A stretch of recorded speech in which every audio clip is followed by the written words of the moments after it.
Assalamualaikum warahmatullahi wabarakatuh. Perkenalkan, nama saya Fitra Ilham Akbar. Saya dari Agribisnis semester 3. Depan saya udah bersama saya Mas Irfan Safi'i Ya. dari Agribisnis. Bagaimana Mas kabarnya? Sehat? Alhamdulillah. Oke, kami di sini akan membahas tentang masalah pertanian yang ada di Indonesia. Tentunya permasalahan pertanian itu sangat banyak dan sangat kompleks. Ya. Tapi kita di sini akan membahasnya yang mungkin yang ada di sekitar kita saja, yang dekat-dekat dengan kita. Gitu. Oke, untuk di bidang pertanian sendiri itu mencakup banyak hal. Ada sumber daya alam dan sumber daya manusia. Itu yang lebih harus dibenahi terlebih dahulu, itu apa Mas? Sumber daya alam atau sumber daya manusia dulu? Gitu. Kalau menurut saya yang harus diperbaiki pertama adalah sumber daya manusianya dulu.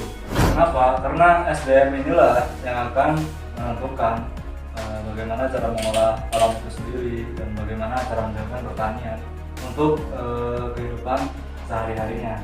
Nah, masalah yang paling dasar di dalam masyarakat adalah bagaimana cara memandang pertanian itu seperti apa, atau biasa disebut mindset. Pola pikirnya gitu. Iya, pola pikirnya. Kan gini Mas, orang Indonesia itu banyak banget yang memandang sebelah pertanian. Padahal Indonesia itu adalah negara yang paling banyak, paling kaya lah sumber daya alamnya. Subur. Iya, paling subur lah intinya. Adalah negara yang subur dan tentunya sangat baik sekali untuk dijadikan lahan pertanian. Tapi masyarakatnya sendiri itu masih memandang sebelah mata gitu loh. Mungkin ya pada kenyataannya kan petani-petani itu kan kerjanya di sawah atau di kebun kan, terus dilakukan nyangkul atau ngarit di siang hari panas-panas, gatel kan. Tapi kan itu semua bisa berdampak buruk pada generasi nantinya. Kenapa bisa berdampak buruk? Karena nggak akan ada lagi yang meneruskan perjuangan-perjuangan orang tua kita dulu yang menjadi petani.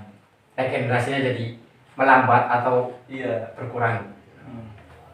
Nah, Ya. Untuk solusinya itu bagaimana ya Mas? Mengenai solusinya masalah ini. kalau solusinya menurut saya nih di bidang dalam hal mindset ya. Tentu kita harus memperbaiki kesejahteraan petani sehingga dapat hidup dengan layak dan berkecukupan. Dan kemudian juga dari pemerintah sendiri juga harus memberikan sosialisasi, penyuluhan atau bantuan-bantuan yang baik kepada masyarakat mengenai pertanian sebagai faktor yang sangat menjanjikan dan mampu menopang kehidupan yang lebih sejahtera. Dengan begitu diharapkan masyarakat dapat merubah mindsetnya yang tadinya memandang sebelah mata menjadi ingin sekali tertarik masuk dunia pertanian. Jadi masyarakatnya harus cinta dulu terhadap dunia pertanian. Iya, harus senang dulu, harus cinta dulu. Kemudian kalau udah senang kayak gitu kan, ngikut orang tua, senang ke ladang atau ke sawah kan, lama-lama dia akan mengerti. Oke, setelah mindsetnya sudah terbangun, masyarakat sudah cinta pada dunia pertanian. Dalam bertani itu kan kita membutuhkan modal gitu. Iya. Kayak Betul. di masyarakat sini aja petani itu sering mengeluhkan gitu, bagaimana harga bibit yang sering naik gitu, harga pupuk yang naik dan kadang-kadang langka juga.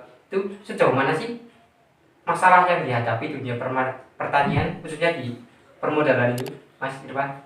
Oke, kalau masalah permodalan itu kan termasuk hal yang paling mendasar di dunia pertanian ya, karena petani juga membutuhkan modal untuk mengolah tanahnya, untuk membeli bibitnya, membeli pupuknya, terus membayar kulinya jika misalkan dia nggak sempat untuk bekerja langsung ke lapangan.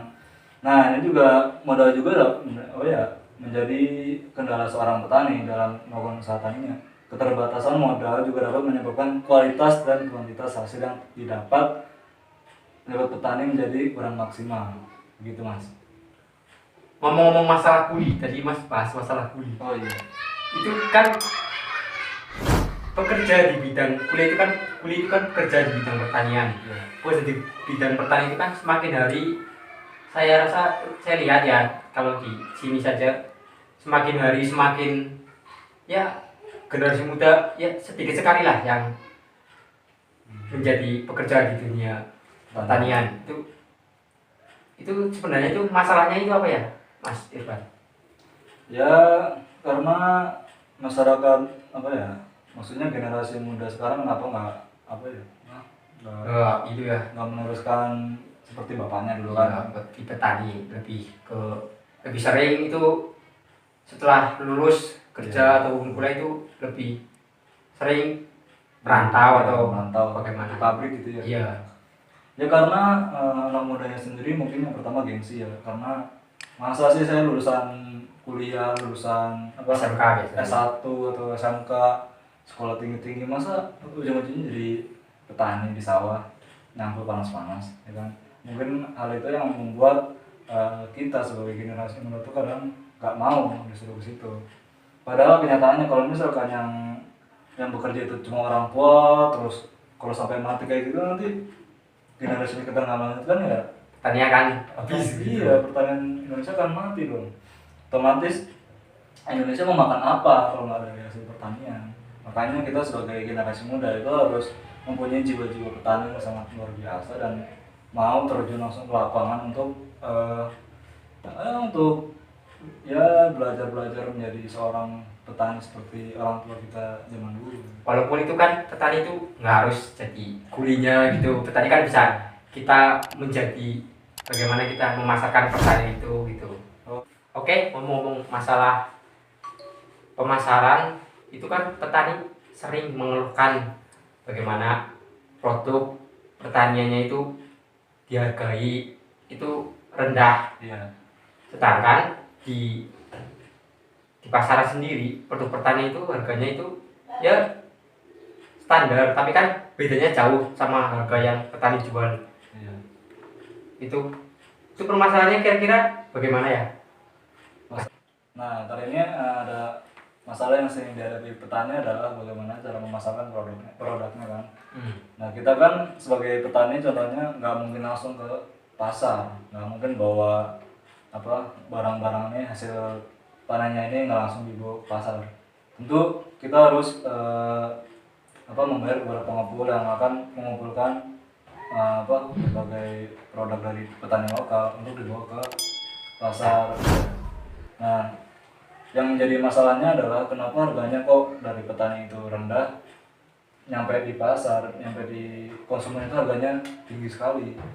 Karena memang dari awalnya saja petani lokal misalkan kita pasang harga 5.000, terus ke tengkulak naik lagi jadi 6.000, terus tengkulak satu ini nggak langsung ke petani, nggak langsung ke pasar, dia pasti mengirimkan kirimannya ini ke tengkulak lain yang lebih besar. Dari situ harga itu naik lagi, tadinya 6.000 jadi 7.000, terus kirim lagi jadi 8.000 sampai ke pasar jatuhnya itu 10.000, itu contohnya. Nah, ini membuat para petani kita tuh nggak sejahtera karena modalnya saja sudah besar, kemudian ketika panen kok malah nggak untung. Bahkan kita para petani itu kan butuh modal segera untuk menata kembali lahannya, untuk diputar kembali duitnya, untuk mengolah lagi lahannya yang sudah ada. Oke, jadi permasalahannya untuk pemasaran di sini berarti masalahnya itu di rantai pasarnya yang terlalu panjang, jadi petani tidak mendapatkan harga yang sesuai. Jadi hanya pedagang-pedagang besar saja gitu Mas yang mendapatkan harga yang sesuai. Hanya para pengepul yang biasanya dapat untung banyak, untung besar dari para petani sendiri. Nah, di sini berarti bagaimana caranya itu rantai pasar ini harus diperpendek gitu agar petani mendapatkan dampak harga ini, atau bagaimana? Oh iya, tentu terkait kendala tersebut pemerintah juga diharapkan dapat lebih bijak dalam membuat kebijakan mengenai penetapan harga dasar untuk seluruh produk pertanian agar tidak dapat merugikan petani serta masih mampu dijangkau oleh masyarakat umum. Baik, menyambung diskusi dari Mas Fitra Ilham Akbar dan juga Mas Irfan Syafi'i, tentunya ada 3 titik permasalahan di sini. Yang pertama, mindset dari petani lokal ataupun petani tradisional. Yang kedua adalah permodalan Dan yang ketiga adalah manajemen pemasaran, baik secara mikro maupun makro. Yang perlu kita ketahui ataupun yang perlu kita cari solusinya, yang pertama adalah bagaimana cara mengubah mindset dari petani tradisional untuk beralih ke petani modern. Misalnya apalagi petani di desa-desa itu kan sistemnya, ketika ada petani yang satu memberikan contoh, misalnya beralih ke teknologi yang lebih modern dengan melihat hasil, pastinya petani lokal ataupun petani tradisional pasti akan mengikuti. Nah, peran pemuda ataupun petani-petani muda yang dalam bidang agribisnis tentunya harus banyak membuat perubahan untuk meningkatkan produktivitas maupun kualitas pertanian Indonesia. Dan yang kedua, permodalan. Apalagi di dalam situasi pandemi seperti ini, tentunya sangat sulit untuk petani-petani kecil untuk memulai sebuah usaha, karena